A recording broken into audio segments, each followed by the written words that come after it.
Merci Zouher pour l'intervention, pour l'appel aussi, parce que là je pense que c'est un appel industriel vers une collaboration à grande échelle. Alors j'invite avec moi, non on reste, on va prendre les fauteuils qui sont là, ils n'ont pas été utilisés de la journée, on va les utiliser. J'invite avec moi si Zouher, installez-vous, si la Sony, si Barbi, Rachid Barbi. Et qui d'autre? Est-ce qu'on a encore des intervenants? Je pense que Dalil Mchat. Ah oui, ok. Non, Ahmed, désolé. Et moi-même. Donc on va essayer d'animer un mini panel dans lequel maintenant c'est à vous, la parole est à vous. On est pour répondre aux questions du public. Est-ce qu'il y a des questions? C'est bien, j'ai même pas eu l'occasion de chercher. Alors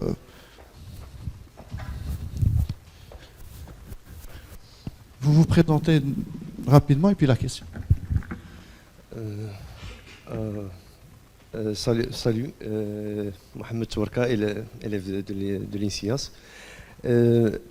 J'ai juste un petit questionnement concernant l'éthique de l'intelligence artificielle. La question qui se pose toujours, c'est est-ce que l'intelligence artificielle présente certains risques concernant vis-à-vis à l'humanité.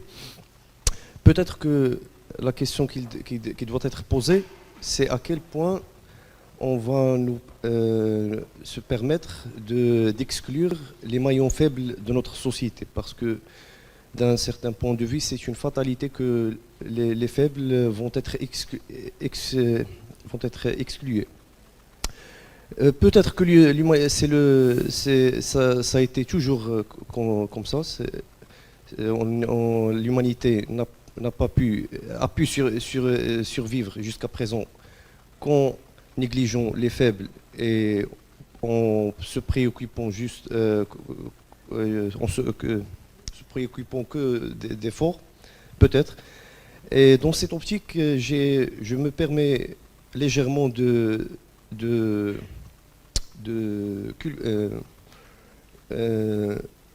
culpabiliser la communauté scientifique légèrement parce que je vois qu'il y a une certaine naïveté quant aux scientifiques. Peut-être vu leur passion et leurs ambitions honnêtes, ils négligent le contexte socio-politique et se mènent dans leurs recherches. Et je pense que toujours la cyclicité historique prenne toujours le dessus, vu que n'importe quel aboutissement, progrès scientifique, mis à part son élégance, finit toujours par être exploité de la manière la plus cruelle qu'il soit. Donc je me pose une question, est-ce que les scientifiques peuvent s'assurer que leur travail ne sera pas exploité par les lobbies politiques et économiques? Merci. Je retiens une chose, il y a face à l'humanité, moi j'ai envie de dire que même l'humain c'est dangereux pour l'humanité. Jusque-là on a très bien fait les guerres sans besoin d'IA, donc si ça continue. On prendra une deuxième question, puis on essaiera je pense qu'il y en avait une troisième, on prendra 3 questions, on répondra, puis après on prendra une deuxième série. Une première question en fait, c'est juste, c'est Hassouni, donc vous avez présenté votre première application sur l'agriculture, et donc c'est d'essayer en fait de détecter les maladies. Est-ce que vous avez testé ça sur une seule variété de tomates ou plusieurs variétés de tomates? Parce que qui dit une variété différente, ils n'ont pas le même comportement vis-à-vis, en fait, il peut exister une qui est beaucoup plus résistante par rapport à une maladie qu'une autre. Et la deuxième question, c'est lié au fait que, est-ce que j'arrive à détecter la maladie dès les premiers signes de la maladie? C'est pas, j'attends jusqu'à ce que la qualité de l'image et que la détection soit correcte, Et à ce niveau-là, je peux rendre le modèle et les performants. Donc, c'est-à-dire la détection précoce permet en fait de mieux guérir en fait, de choisir quel pesticide il faut utiliser, et on peut réduire les pertes. Une autre question beaucoup plus technique, en fait, vous avez travaillé sur un dataset de l'ordre de 7000 images avec des réseaux profonds. Une première question, 7000, c'est pas un dataset assez riche. Donc on se demande, est-ce que derrière il y a une forme de dépendance entre puisqu'on a simplifié, on a travaillé sur une seule variété qui fait que on arrive à détecter les 10 classes que vous avez citées. C'est une question je me pose en fait sans cesse. Aujourd'hui, on a beaucoup de besoin de plusieurs d'enregistrement de données en fait pour que l'algorithme derrière permet en fait de me donner une meilleure prédiction. Merci. Merci. Donc, je remercie l'INSIAS par rapport à l'organisation de cette 7e édition. J'ai beaucoup appris. Merci beaucoup. Et j'ai une petite question. Donc, je me présente, c'est Madame Rabia Amroubi, enseignante-chercheur à l'INPT et chef de filière Advanced Software for Digital Services, nouvellement, bien sûr, accréditée par l'ANEAC. Ma question, durant toute la matinée et l'après-midi, j'ai bien suivi, j'ai beaucoup appris. Seulement, il y a une chose qui n'a pas été traité, peut-être c'est évident pour vous, mais il y a beaucoup de risques par rapport à l'aspect réglementaire. Autrement dit, bien sûr vous connaissez très bien la loi 0908, les données à caractère personnel, et l'intelligence artificielle ou autre domaine qui va traiter normalement les données confidentielles ou bien à caractère personnel. Est-ce que vous avez prévu, surtout par rapport aux solutions qui ont été déjà proposées, qui touchent cet aspect à la partie traitement des données à caractère personnel, pour dire, voilà, by design, by default.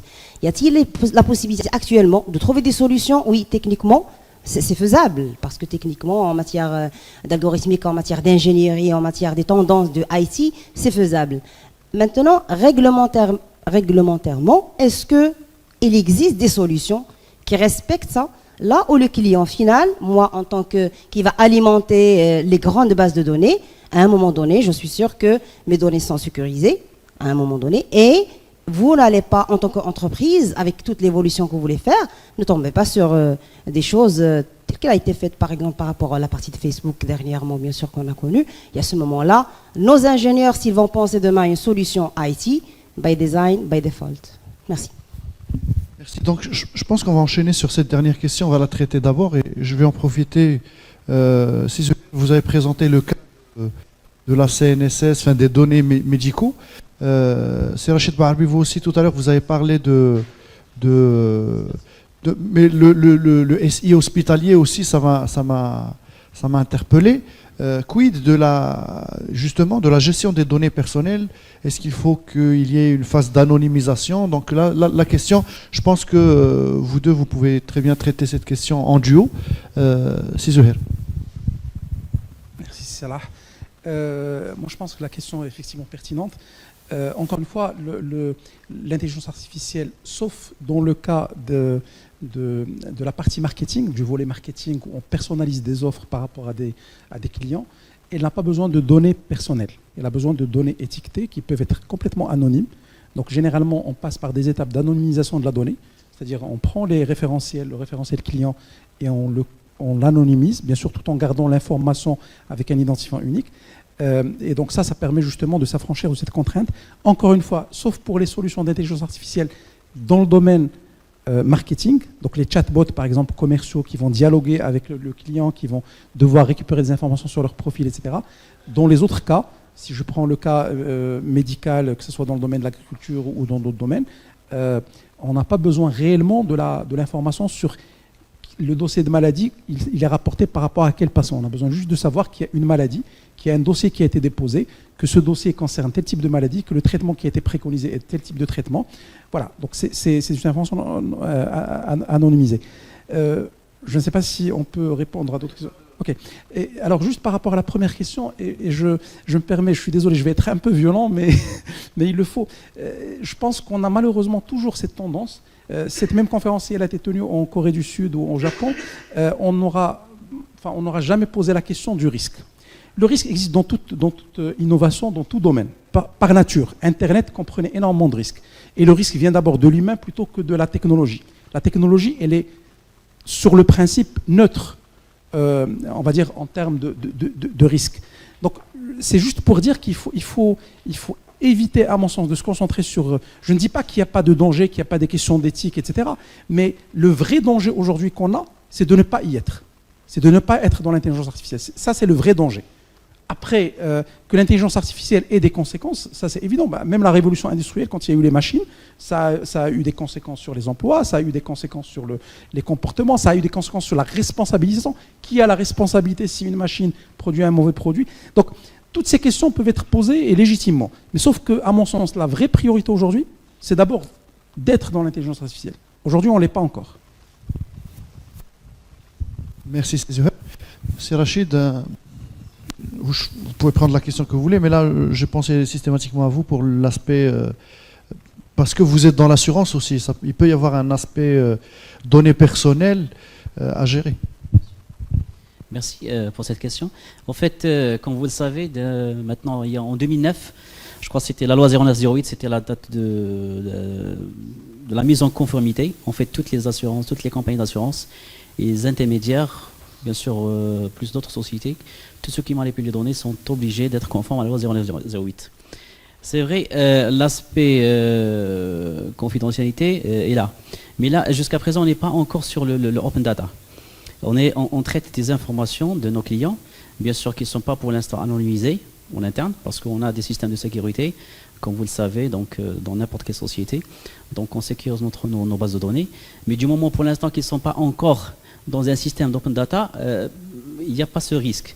Mais par contre, quand on veut passer à un système d'une plateforme, on a parlé tout à l'heure d'une plateforme, dont l'objectif c'est de partager ces informations, M. Zouhair l'a bien souligné, c'est les données pour déterminer par exemple un risque ou déterminer un taux, par exemple d'une certaine maladie, ou bien de déterminer le nombre de personnes qui sont atteintes par type de maladie ou par région, on n'a pas besoin de nom de personnes.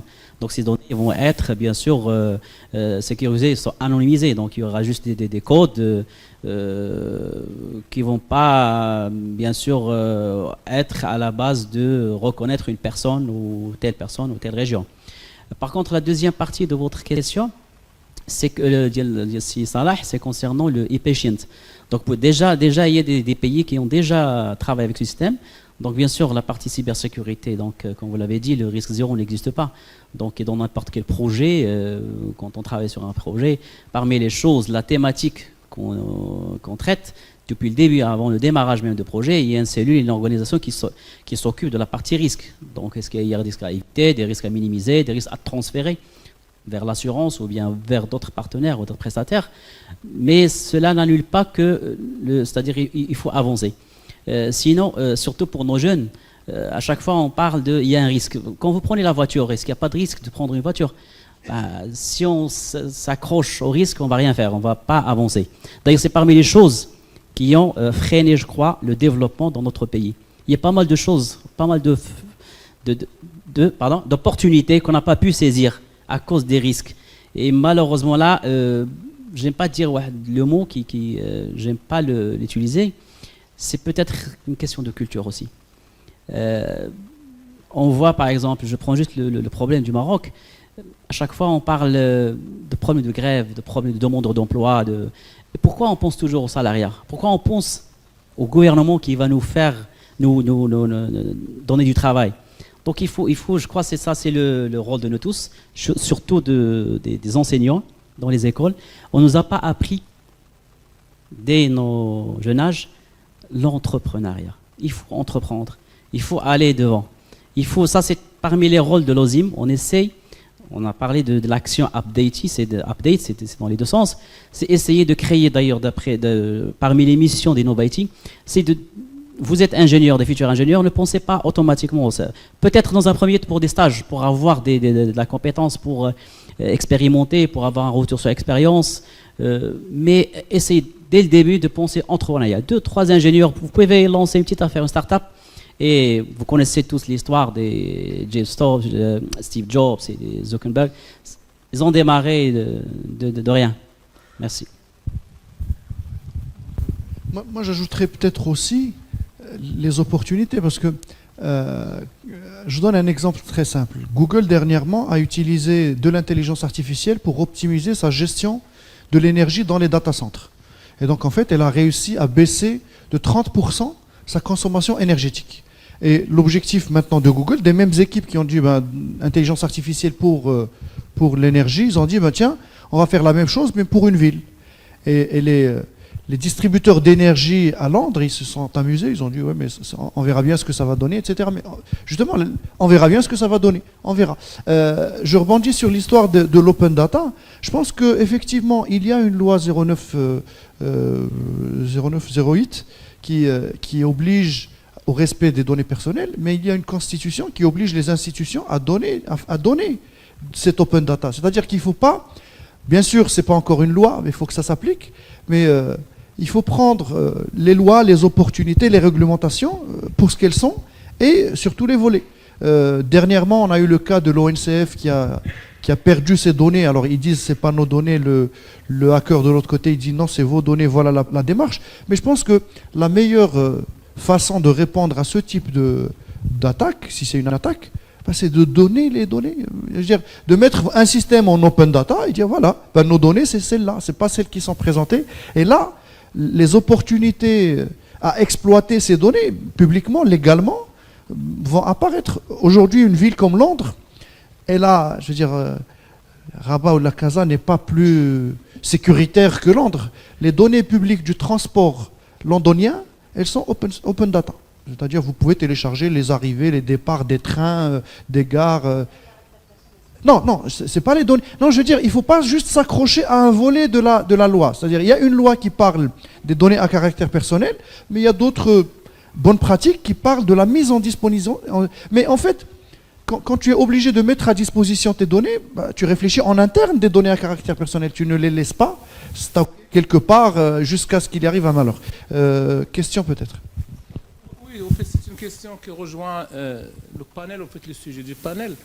Bon, maintenant, on a un panel où il y a 2 professeurs, directeurs de laboratoire, directeurs de système d'information, représentants des grands utilisateurs, un jeune et très prometteur entrepreneur, une famille d'entrepreneurs. Comment faire pour que l'intelligence artificielle soit vraiment le pilier de l'innovation? Parce que tout le monde maintenant nous dit c'est pas une menace, c'est pas une opportunité, c'est une réalité. Mais il faudra transformer l'essai, comme disent les rugbymen. Maintenant, il faut transformer. Et le transformer, c'est que nos jeunes doctorants puissent créer leur start-up, puissent créer leur propre emploi, vous l'avez dit d'une autre manière, créer de la richesse. C'est-à-dire tout ce qu'on fait, c'est pour créer de la richesse. Ce n'est pas pour s'amuser, ce n'est pas pour le luxe. Il faudra aller vers cette création. Alors, par rapport à vos expériences, votre point de vue, votre perspective, qu'est-ce qui empêche? Qu'est-ce qui peut influencer? Quel conseil vous pouvez donner à un centre tel que le nôtre, auquel nous appartenons tous, en tant que professeurs associés ou simples citoyens? Comment vous pouvez, quelles sont les recommandations, bien, quelles sont les limites que vous avez senties lorsqu'il faudra transformer cet essai? Voilà, c'est-à-dire, c'est pour que nos juniors ne puissent pas tomber dans les mêmes pièges que nos autres. Nous, on fait des conférences, on essaie de booster, mais eux doivent créer et en profiter et faire profiter leur pays. Merci. On prendra juste peut-être les 2 dernières questions les 2 premières. L'éthique et les tomates. Bon, voilà, peut-être que la question de Sibounabed, donc il rejoint un petit peu en fait la question qui a été posée tout à l'heure. Voilà, bon, parce que le problème en fait de confidentialité, le problème en fait de la data, de sa disponibilité, c'est un problème très bloquant.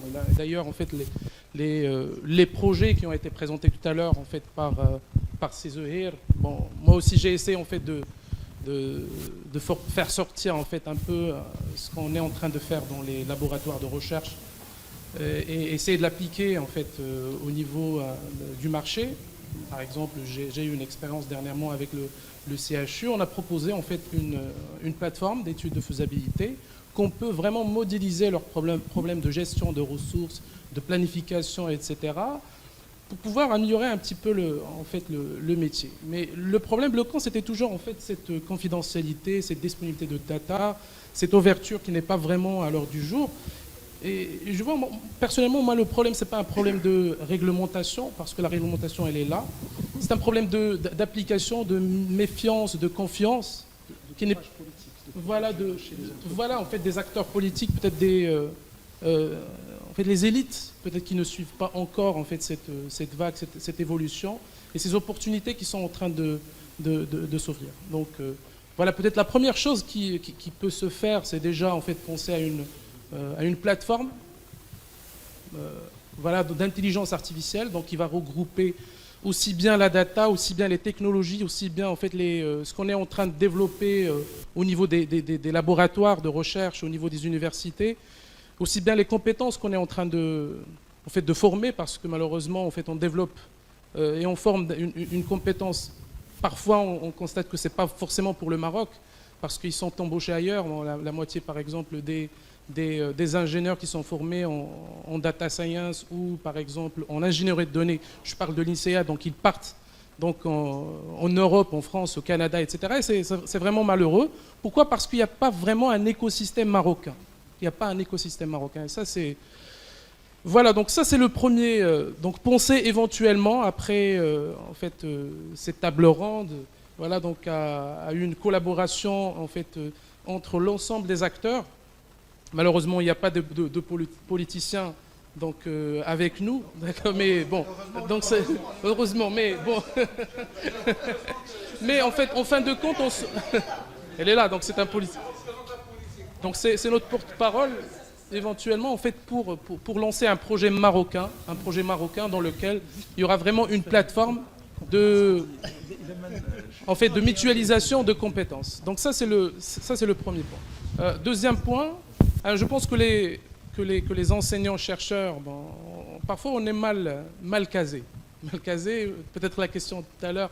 Mal casés pas en fait par la... Ben, dernièrement j'avais une discussion. Mal casé, là je vais vous... Alors dernièrement j'ai eu un meeting avec un responsable de transformation digitale de l'OCP. Et puis, je me présente en tant qu'enseignant-chercheur, c'est-à-dire que je fais en fait du R&D. Voilà, vous savez que le R&D au Maroc, c'est quelque chose de banni. C'est-à-dire que vous faites de l'R&D, ça veut dire qu'il y a le risque, il y a l'échec, et c'est pas 80% d'échec de ce que vous allez proposer comme solution. Voilà, donc, et puis dès qu'ils savent que voilà, donc vous venez de la recherche, ils vous mettent dans une case. Donc voilà, vous allez prendre un peu de la poussière. Voilà, donc c'est ça mal casé, voilà. Donc, alors je pense qu'il faut essayer de sortir. Il faut essayer de sortir malgré en fait ces obstacles. Il faut essayer par exemple de lancer des spin-offs des laboratoires de recherche pour pouvoir valoriser ce qu'on fait. On développe pas mal de choses et il faut les valoriser, voilà. Donc alors je reviens à la première question qui a été posée. Donc je retiens dans la question en fait deux choses. Vous avez parlé de l'éthique sur deux volets, l'aspect répartition et équité en termes de répartition, c'est-à-dire que les faibles ils seront toujours faibles et ceux qui ont le pouvoir, malheureusement jusqu'à maintenant c'est comme ça. Voilà donc d'une manière générale. Et la chose est en train de s'accentuer avec l'intelligence artificielle. Je suis tout à fait d'accord. Pourquoi? Parce que l'intelligence artificielle s'appuie sur la data. Et malheureusement, nous, on génère de la data, mais on ne possède pas la data. Donc on n'a pas de données, on la génère. Donc elle est ailleurs, hein, en fait, stockée sur le cloud, valorisée par des acteurs. D'accord? Bon, comme a dit Césaire tout à l'heure, donc on n'a pas le choix. Il faut y aller. Il faut y aller. Donc ça, c'est un chantier qu'il faut vraiment ouvrir au Maroc. Il faut essayer de développer des compétences, lancer des projets, etc. Alors, deuxième point, vous avez parlé en fait éventuellement de rôle de l'enseignant-chercheur ou des scientifiques d'une manière générale. Alors, le rôle de l'enseignant-chercheur, c'est pas de s'assurer comment en fait ce qu'il développe au niveau de laboratoire va être appliqué ailleurs. Notre rôle, c'est d'apporter des solutions, c'est de poser des questions, c'est de répondre à des problématiques et de proposer une solution pour ces problématiques, mais par la suite, c'est le marché, c'est l'économie. Donc je peux développer par exemple moi une solution qui, pour une application dans un domaine, mais par la suite va être appliquée par exemple en guerre. Bon, mais voilà, donc on n'a pas malheureusement en fait ce choix, ce pouvoir de poursuivre en fait la valorisation de notre travail jusqu'au bout. Voilà, donc merci. Je rappelle juste qu'il y a un classement qui vient de sortir et en fait le master en intelligence artificielle, big data, etc., le mieux classé au monde, il est à Kigali, au Rwanda. Donc, je veux dire, c'est vraiment une opportunité. Alors peut-être que la prochaine application qui va révolutionner l'agriculture, c'est celle de Sahsouni. Je pense qu'il y avait quelques questions. Merci Salah. Alors, avant de revenir sur les points discutés par mes collègues, alors je réponds à la question posée par mon collègue Shihab sur l'étude, est-ce qu'il y a des variétés, est-ce qu'il bon, l'avance avant, au départ, comme vous savez, c'est une idée. Mais avant d'aller vers la concrétisation de l'idée, donc une étude doit être faite. Donc on a fait une étude sur les différentes variétés de tomates qui existent. Et plus que ça, on a fait une étude sur les différents types de maladies qui existent aussi. Parce que vous ne pouvez pas monter une application donc comme ça. Bon, deux études étaient faites comme ça. Bon, les différentes classes qu'on a citées des maladies qui existent, on a cité les maladies les plus fréquentes, si vous voulez. Donc, deux études ont été faites avant d'aborder donc le côté technique. Donc, l'étude sur les variétés des tomates qui existent, sur les différents types de maladies. Le choix aussi de tomates n'est pas aléatoire aussi, parce que le Maroc, c'est parmi les pays les plus qui exportent beaucoup de tomates. Et c'est pour cela donc l'étude. Donc on a l'application qui peut tourner pour les différents types de plantes, mais on a commencé par les tomates parce qu'on a arrivé à avoir les données. Par la suite, là où il y a le problème de données, mes camarades ils ont parlé qu'on produit les données, mais on n'a pas les données. Parce que, on parle de l'idée, on essaie de schématiser, de dire, voilà, qu'est-ce qu'on fait, on parle des données idéales, mais la réalité, c'est-à-dire, la question pose sur les données accessibles. Donc, l'idée, concrétiser l'idée, on a besoin des données idéales, mais est-ce qu'on a l'accès à ces données idéales ou pas? Donc c'est pour cela on revient à monter, c'est pas à monter la barre, mais à faire l'inverse pour chercher ce qu'on appelle les données accessibles. Donc vous voyez, donc les données n'ont pas de sens. Par exemple, on parle des données, les données ça peut être exister, mais on parle des données traitées et étiquetées, parce que peut-être les banques elles produisent assez de données, mais ces données ne coûtent rien en fait, au niveau pour établir des modèles de classification, des modèles de prédiction, quoi que ce soit. Quoi que ce soit les données que vous avez, donc il faut un expert qui passe sur ces données pour avoir des données utilisables, pour monter des modèles. Alors maintenant, l'assurance aussi, donc elle a parlé que l'assurance elle produit des données. On a des données bien sûr, mais ces données pour qu'elles soient exploitables dans l'apprentissage automatique ou l'apprentissage profond, ça doit être passé par un expert qui doit générer pour nous donner les décisions plutôt. Donc les données, on a les champs, tous les champs, mais ce qui manque c'est le champ de variables cibles. C'est le champ qu'un expert qui doit passer cas par cas pour faire les études pour vous produire. Alors les données ne vaut rien, ne sont pas pré-traitées, ne sont pas prêts à être utilisées. Sur la question de Madame, sur la personnel, non personnel, je dirais que, surtout, les challenges, alors Ahmed ou Mohamed ou Ada, ça ne vaut rien pour l'établissement d'un modèle. Ça ne vaut rien. Tu es né à Fazoula, Agadir, ça ne vaut rien pour le modèle aussi. Il y a assez. Donc, le côté information personnelle, ça ne vaut rien pour établir pour l'intelligence artificielle ou pour l'apprentissage automatique. Et comme ça, lorsqu'on, par exemple, les challenges, on essaie de lancer des challenges, donc il y a une partie qui est codée, c'est-à-dire on essayait de faire des codes, les noms, on essayait de coder juste pour rappeler, pour le cas de test. Mais la partie, tout ce qui est, toute la partie formation personnelle, c'est masqué, donc c'est inutilisable. Pourquoi? Parce que j'ai essayé de faire donc une application sur les banques pour dire est-ce que la personne va être, on va octroyer le crédit ou pas. Alors que veut dire bon Ahmed ou Mohamed ou là il n'est accueilli. Mais ce qui m'intéresse, c'est les transactions qu'il a fait, c'est l'historique, c'est l'historique en fait des clients. Et ici pour cela on met client X. Par exemple, si vous avez vous avez l'occasion de voir donc des études de cas sur des banques ou d'assurance, toute la partie personnelle c'est caché. Donc il n'y a pas de souci de ce côté-là. Je reviens sur la question juste posée par l'étudiant sur est-ce qu'il y a de risque ou il n'y a pas de risque. Alors comme je mets l'accent sur la remarque faite par mes camarades, que toujours il y a des avantages, il y a des inconvénients pour n'importe quelle technologie. Mais je peux aller plus loin. Donc, si on parle de l'intelligence artificielle qui peut, on n'a pas encore, parce que n'est pas encore développé, pour le Maroc on est en train de commencer, alors on commence à poser cette question, la question est légitime, mais je peux aller plus loin. Alors la bombe nucléaire, elle existe là, elle existe depuis longtemps, et pas mal de gens ont parlé sur le risque de bombe nucléaire. Je dirais que la bombe nucléaire c'est le plus sécurisé que le calage.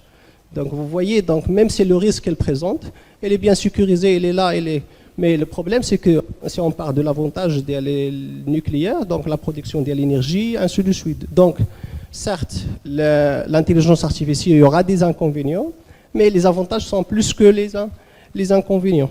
Voilà, donc merci. Alors, je retiens juste une chose, il vaut mieux avoir un algorithme moyen et beaucoup de données qu'un très bon algorithme avec pas de données du tout. Et donc, ça rejoint la question de la collaboration université-entreprise, parce que d'un côté, on a la donnée, et de l'autre, on a les algorithmes.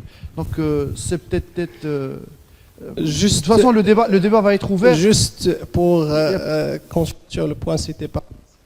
sur qu'est-ce qu'on nous faut pour établir donc, des startups, ainsi de suite. Ce qu'il nous faut, c'est ce genre de forum qui fait rencontrer les gens du secteur privé, des professeurs, ainsi de suite, et comme ça, donc on fait une histoire. Justement, c'était le but de l'intervention de Cézohir. Où est-ce que ça coince? Qu'est-ce qu'il faut faire des deux côtés? Ne coinçons rien. Pour moi, aujourd'hui, c'est pour ça, entre parenthèses, que j'ai, avec grand plaisir, accepté l'invitation du professeur Bounavitz. Je pense que, voilà, moi j'ai proposé 3 ou 4 pistes d'action. Je suis prêt à accueillir des doctorants pour travailler sur ces sujets. Alors, je vais les répéter. Un annuaire des projets dans le domaine de l'intelligence artificielle, aussi bien au niveau des entreprises qu'au niveau de l'université. Il y a un annuaire collaboratif où les gens peuvent proposer, ajouter, etc. Deuxièmement, un socle common data où les gens peuvent anonymiser leurs données et les soumettre éventuellement à l'université pour travailler dessus. Troisièmement, un générateur de chatbot, ça peut être utile. Bon, c'est un truc qui peut être utile aussi dans ce. Et c'est des sujets, à mon sens, concrets que le centre peut porter, que l'INSEAD peut porter, que d'autres écoles peuvent porter, et dans lesquels on peut faire collaborer. Donc sur ces projets, qui sont des projets de base de cette initiative nationale, on peut les faire porter par une collaboration donc, entre l'université et l'entreprise. Moi, en tout cas, aujourd'hui, je fais appel aux étudiants pour dire on est prêt à accueillir des étudiants de l'INSEAD en stage sur ces sujets, on est prêt à accueillir des doctorants sur ces sujets. Et encore une fois, avançons pas par pas. Je pense qu'il y a des entreprises qui sont conscientes stratégiquement de l'importance du sujet. Je vais citer quelques-uns, mais par exemple, Serachid représente un des organismes, mais je peux aussi en citer des gens comme CIH, par exemple, où j'ai vu le PDG qui avait parlé à un certain moment même de mettre en commun des données de la banque avec des données d'un opérateur ou des données de la banque avec des données d'organismes publics. Encourageons ces initiatives, faisons ramener ces gens-là au niveau de l'université pour pouvoir profiter de cette ouverture qu'ils sont en train de présenter. Alors, juste peut-être deux petits points, si tu permets, c'est ça là, qui sont importants par rapport à la discussion qu'on a eue tout à l'heure. effectivement, on a un problème, c'est que la donnée, on l'a pas. Mais il y a beaucoup de petites initiatives. Je vous donne un exemple, le CAPTCHA. Le CAPTCHA, c'est la plus grande arnaque de l'histoire. La plus grande arnaque de l'histoire. Aujourd'hui, quand vous saisissez, quand vous remplissez des données de CAPTCHA, vous êtes en train d'étiqueter des données gratuitement pour Google. Que ce soit pour de la reconnaissance faciale, que ce soit pour de la reconnaissance d'écriture, que ce soit pour la reconnaissance d'images ou d'objets. Ben, pourquoi aujourd'hui les organismes publics et les organismes privés nationaux ne mettent pas en place un CAPTCHA national? Donc on peut avoir... Alors j'ai parlé aussi du système d'étiquetage, parce que ce que dit Hassouni est tout à fait vrai. L'étiquetage est fondamental. Pourquoi aujourd'hui on a du temps chez nos étudiants, etc. Pourquoi ce temps ne peut pas être exploité pour étiqueter de la donnée aujourd'hui qui existe? On met en place une plateforme, il y a, je vous donne un exemple, des photos de maladies, que ce soit pour les plantes ou pour les humains, faire en sorte que des gens, je sais que sur certains sujets il faut des experts, mais il y a des sujets qui ne nécessitent pas des experts. Dire qu'il y a une bicyclette dans une photo, ça on n'a pas besoin d'experts. Dire que dans une photo il y a un être humain, etc. Donc il y a un certain nombre de sujets sur lesquels, moi, à mon sens, on peut mettre en place des plateformes assez rapidement. On peut pousser et travailler avec les gens qui sont vraiment aujourd'hui engagés pour collaborer. Alors, juste un dernier point par rapport à l'histoire de maladie. On a lancé un projet justement avec AgriData, donc avec Mohsin, qui est un projet d'un réseau social dans le domaine de l'agriculture qui s'appelle Instagri. Donc, c'est une application mobile qui permet aux agriculteurs de poser des questions à des consultants justement avec des photos. Donc, c'est comme Instagram, mais dans le domaine de l'agriculture. Ça s'appelle Instagri ou Biagri. Donc, les gens envoient des photos et les consultants vont quelque part les étiqueter en disant ça correspond à telle maladie. Ben, ça peut être aussi un input pour le projet. Voilà, donc moi encore une fois, sincèrement je trouve qu'il y a beaucoup d'intelligence ici, il y a beaucoup de bonne volonté, il y a beaucoup de capacité de travail et donc d'intelligence collective. Faisons en sorte sur 3 ou 4 projets concrets et avec les gens qui sont prêts à jouer le jeu de faire le nécessaire. Je prends une question dans la salle. Merci, c'est beaucoup plus un partage de réflexion qu'une question. En fait, notre collègue italien ce matin, il a donné une phrase très concise pour arrêter tout dilemme en rapport avec cette histoire d'éthique. Il a parlé de légitimité, au lieu d'éthique ou d'idéologie. Donc une fois la légitimité est là, donc il faut avancer, il faut foncer, avancer. Le seul truc, c'est qu'il faut rester un peu vigilant sur le plan, je dirais même scientifique, dans le sens où le design solution based on l'analytics data risque de nous laisser, comment dirais-je, d'éviter certains trajets qui peuvent être très enrichissants. Je donne un exemple très simple. C'est celui de la crypto. Bon, la crypto avec son évolution vers la crypto quantique, voire même les édifices quantiques. Ça, c'est le flair, c'est l'intuition, c'est le génie de l'être humain. D'accord, il ne se base pas seulement sur un process d'analyse, de collecte et d'analyse très intelligente des données. Et du coup, il faut rester toujours avec un feeling de respectant, voire même vénérant la formulation. Et du coup, l'équation mathématique, ou voire même parfois qui peut relater du monde empirique, peut s'avérer d'une grande importance. Donc voilà, c'est surtout ça que je voulais partager comme réflexion. Par contre, j'ai une petite question technique, au-delà de la précocité du diagnostic, qui est tout à fait palpable au niveau de collègues Sony par rapport à ces maladies de plantes. Il faut peut-être aller hors-delà, parce que je suis resté un petit peu à ma fin, dans la mesure où vous avez parlé juste de l'identification, alors que la finalité du process, c'est le côté thérapeutique, donc le suivi dynamique du thérapeutique. C'est surtout ça. Et une question technique, peut-être que vous n'aurez pas l'occasion de la relater tout de suite. Je travaille en chimie thérapeutique avec le réseau de neurones, mais à convolution, peut-être qu'il faudrait m'apprendre le différencier entre les deux. Peut-être on y reviendra après. Je pense que ça fera un très bon lien pour que vous puissiez continuer la discussion après. Il est déjà 18h passé, et puis on est là depuis 9h du matin. Je pense que... non, je vais revenir Sir Rachid Baharbi, justement pour sauter sur cette opportunité de collaboration entreprise, organisme de recherche publique.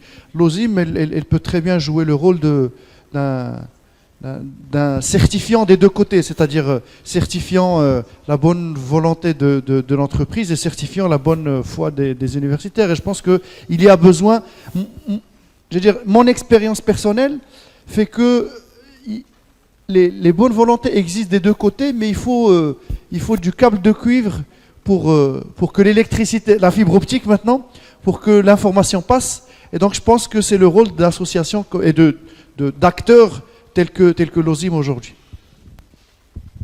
Donc, je voudrais juste ajouter une chose, c'est que bon, Zouhair, il fait partie de la commission scientifique de l'Innovaiti, qui est à sa 9e édition en 2018.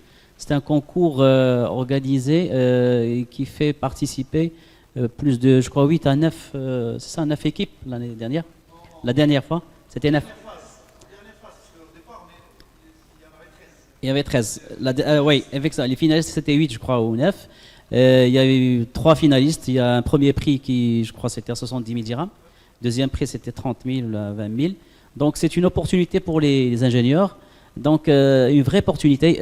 Maintenant, le premier prix, il a eu la chance et l'honneur d'être parrainé par 3 sociétés durant les assises de l'OSIM. Il y a une société qui lui a donné juste carrément la plateforme gratuitement, un data center. C'est, je sais pas la peine de citer, je crois les noms. C'est en fait un data center qui lui a donné la possibilité d'héberger sa solution gratuitement. Un deuxième, il y avait 2 autres sociétés qui l'ont parrainé sur autre chose, sur d'autres. Donc ça, c'est un appel pour les étudiants, pour pour nos ingénieurs. En 2019, on va le lancer à partir de janvier-février. Donc il y a M. Khtissi qui est toujours avec nous. Si ça, là, je crois, il va rejoindre aussi la commission scientifique cette année, Inch'Allah. Donc c'est un appel. Et parmi les choses qui sont vraiment dans le concours, c'est on sort avec des proof of concept, c'est-à-dire on voit l'application, c'est pas des choses théoriques, donc on touche l'application. C'est vrai, il y avait 3 gagnants, mais même les autres, normalement, leur projet c'était magnifique. Je me rappelle du projet de la santé, il y avait une application de santé, une plateforme pour la gestion de e-patients. En fait, voilà, comme a dit Salah, c'est parmi les actions de la vision OSIM qui va faire ce pont-là entre l'université et les entreprises. Il est temps de remercier nos intervenants. Il est temps aussi de remercier le public qui est resté avec nous jusqu'au bout de la journée. Je remets la parole à professeur Bouchaïb Bounabed, directeur du centre Rawa IT Center et puis instigateur, organisateur de ces événements bien avant que le centre soit créé. Merci à vous. Merci.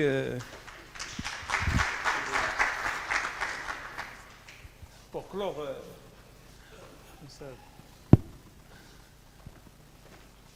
voilà donc, au fait, c'est 2 semaines d'intelligence artificielle qui viennent de se finir, mais je peux vous assurer qu'il y a 3 jours pleins de savoir, 3 jours pleins d'initiatives, mais il y a eu 2 mois quand même de préparation. Je peux vous assurer que j'ai beaucoup appris au niveau de l'intelligence artificielle, mais surtout aussi au niveau du réseau qui existe. Il y a un véritable réseau. Je crois que là, le Rabat IT Center, bien sûr, je remercie l'INSIAS, je remercie l'université, je remercie les gens de la logistique, la comptabilité, les responsables de la communication. C'est un travail qui a été fait avec peu de moyens, mais avec beaucoup de compétences. Les compétences, on les a, il suffit simplement d'avoir la grande volonté. Et je crois que cette volonté est en marche parce que nous venons de créer une histoire commune. En ce qui me concerne, lorsqu'il s'agira d'un projet de système d'information, d'un projet d'intelligence artificielle, bien sûr pour le développement, Et ça ne pourra pas se faire sans les personnes qui sont intervenues la semaine dernière, ceux qui sont intervenus aujourd'hui, les partenaires, que ce soit associatifs, publics, privés, etc. Et donc je vois qu'il y a un potentiel, un grand potentiel qu'il faudra bien sûr mettre à contribution et mettre à profit. Je remercie aussi mes étudiants et mes élèves, les doctorants, les chers collègues, les partenaires. Et je vous donne rapidement rendez-vous à d'autres manifestations. Il va y avoir, comme j'ai dit tout à l'heure, il va y avoir un hackathon. On va essayer de faire un hackathon en intelligence artificielle dès la rentrée, Inch'Allah, 2019, dès la rentrée janvier 2019. Voir quelque chose vraiment de grandiose. Il faudra aussi ramener les grands comptes. Il faudra ramener les grands comptes pour parler de ça de manière, donc les yeux dans les yeux, avec des responsables. Parce que ça ne va pas simplement que de nos projets de recherche ou bien de la réussite professionnelle de nos lauréats. Ça y va de l'avenir et du futur de notre pays. Vous voyez très bien, soit on monte dans ce train. On a déjà raté, je l'ai dit plusieurs fois, on n'a pas raté heureusement la révolution agricole, mais ça date de 5000 ans. On a raté la révolution industrielle. La révolution nucléaire nous est interdite. La révolution numérique, personne ne pourra l'interdire. Et la révolution digitale, bien sûr, on est dedans. On est dedans. Ce genre de manifestation, sincèrement, ça m'a toujours boosté pour donner encore plus. Je sens, même si je suis un petit peu fatigué maintenant, mais je sens que je suis plein d'enthousiasme et on va essayer tous de communiquer cet enthousiasme à nos futures générations et aux équipes qui existent. Il faudra qu'on travaille ensemble, je le dis, je le répète, l'INSIAS, l'IMI, l'INSIA, la faculté des sciences, etc. Dans le centre, on en a quand même l'INSET, on a quand même l'INPT. L'INPT, c'est des cousins germains, c'est vraiment, ils sont toujours là. Voilà, c'est comme, voilà, c'est frères jumeaux. Voilà, c'est comme les deux autres. Voilà, donc je remercie tout le monde et je vous donne rendez-vous très prochainement, Inch'Allah.